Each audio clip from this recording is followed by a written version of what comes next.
I think I scared an old woman yesterday You scared an old woman yesterday? after the show. I think I startled her Oh, by complimenting her, actually. by giving her a compliment. I felt that way. Oh. A little bit, yeah. That shouldn't startle somebody. Well, yeah, I'd have to explain more on that. I was teasing. We were talking Arch Manning. Archie came out and says Arch is going to stay in college, going to the 2026 draft, so he won't be a one-year starter and then bolt. We'll wait and see on that. So I actually think there's a scenario here where Oregon State fans should feel pretty optimistic about their seasons. I know there are question marks, certainly for Oregon State, who didn't have a great year, and there are question marks that you've highlighted for Oregon.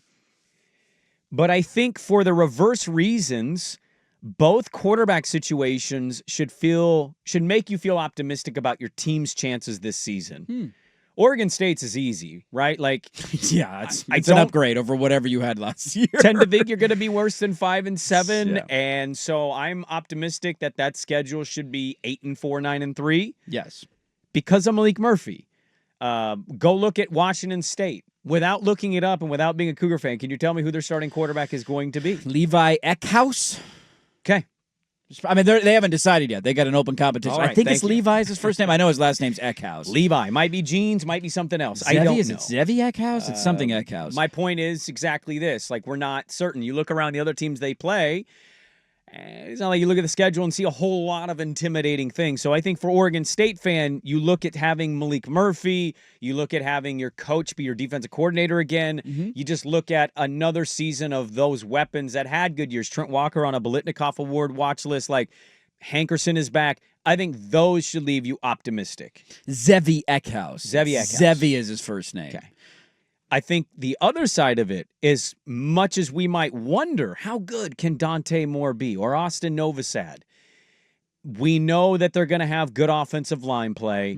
We know that the front seven's probably going to be pretty damn good. They've gotten longer in the secondary. Dan Lanning has not, I think, really underperformed at all. He's had moments where it hasn't been great, but he's not underperformed in any way. He usually takes care of the slappies of his schedule. And so even if you're uncertain about Dante Moore, I think for the reverse reason, when you have Ohio State coming out saying we're not sure who our quarterback is, and we all thought it was going to be this 5-star hype prospect, look around that schedule. And yeah, you got a Drew Aller out there. There's no doubt.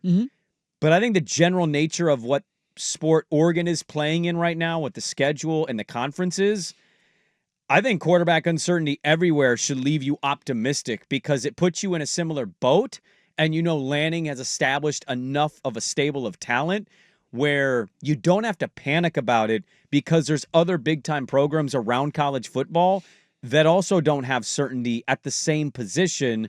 So you should feel optimistic, I think, about what the season could be. And the reverse is Oregon State's experience of the position with their schedule in their world should leave Beaver fan optimistic. Well, and I think, too, for Oregon State, it's like no matter what you did, I guess there was a way you could downgrade, but it would have been very difficult to downgrade at that position from what you had last year. So no matter what you brought in, you were going to feel good about your situation because you literally couldn't throw the ball for half of the season last year. And when you're playing with one arm tied behind your back, it's very difficult to win games, no matter who your opponent is or how bad they are. And so Oregon State is obviously upgraded. The question for them is, what level of an upgrade is it? Is it a guy in Malik Murphy who came into his own last year and now is going to play even better? Or is it a guy who maybe Duke was like, yeah, dude, whatever, man. We feel like we can upgrade without you, and you're just fine, but which will be better than what they had last year. But maybe not taking that next step or evolving into an elite college quarterback. I'm really curious to see how that plays out. But I agree with you that they should feel great because their situation at the most important position on the field is already upgraded, It's settled on day one from Yes. where it was last year going into the year, and that should be good enough to win more games than they did last season. And the best thing that Oregon has going for them going into the year, considering the quarterback situation, is twofold. One you mentioned, and that is that a lot of programs are facing the same thing. Yes. Especially at the top of the sport. Outside of your Drew Aller, Cade Klubnik, there's not a lot of them that are returning that are guys that are considered to be elite. There's guys that played last year or guys that started elsewhere and then transferred, but not a lot of returning quarterbacks that played at an elite level last year. The other part of it is that just makes me feel comfortable is that I do genuinely feel like the talent around them is going to make his life incredibly easy. Whoever it is, whether it's Dante Moore or Austin Novosad, that I think their offensive line is going to be good, and I think they're going to run the football a ton. And I think they love I do too. they love their running back room. I think Mekhi Hughes is going to be one of the breakout stars in the sport this year. Still have Whittington. Don't forget Noah Whittington Good at the end of return. last year came on, finally looking healthy again. They love the stable of backs that they have behind. That's not even mentioning Lamar, Riggs, who came on, some of the other impact players. And so they got great depth there. They feel like their offensive line is good. And when you can do that, as we talk about all the time with quarterbacks at any level, if you could be balanced as an offense, it's going to make your life exponentially easier. And if Oregon can come out and show early in the year their offensive line is legitimate and we can run the rock against anybody, guess what Dante Moore is going to get all day? One-on-one looks on the, or Novosad, one-on-one looks on the outside with your young wide receivers. And so they have built a roster, I think, around the quarterback position where they're in a position to thrive offensively, They don't need whether there's lumps early in the year or not. I think Bo, with Dan Lanning's start to his career, they kind of needed to be relying on Bo taking a leap from Auburn to be good. Yes. And then they bring in Dylan Gabriel. Like, I don't know if I think I said anything last year at Media Day and after that would have indicated in any way I was worried about. I may have said, like, is Dylan going to be as good as Bo, and is that going to knock them schedule-wise? Right. But I didn't even think he was as good as Bo in Bo's second year, and they still went undefeated and went to playoff. They did. I mean, Texas has Arch, obviously, right? There's a lot. I think he's going to be good. We don't have actual evidence of that as a starting week-to-week quarterback. Right. Ohio State is having a quarterback battle still with their five-star guy and a transfer. Georgia's bringing back a kid who maybe he will be good, and I think Georgia will end up being pretty good, but you don't know. No. Notre Dame's going young on the quarterback role. Freshman, yeah. Alabama's starting a new quarterback. Yep. Like, Miami's bringing in a transfer who didn't end his career very well at his last joint.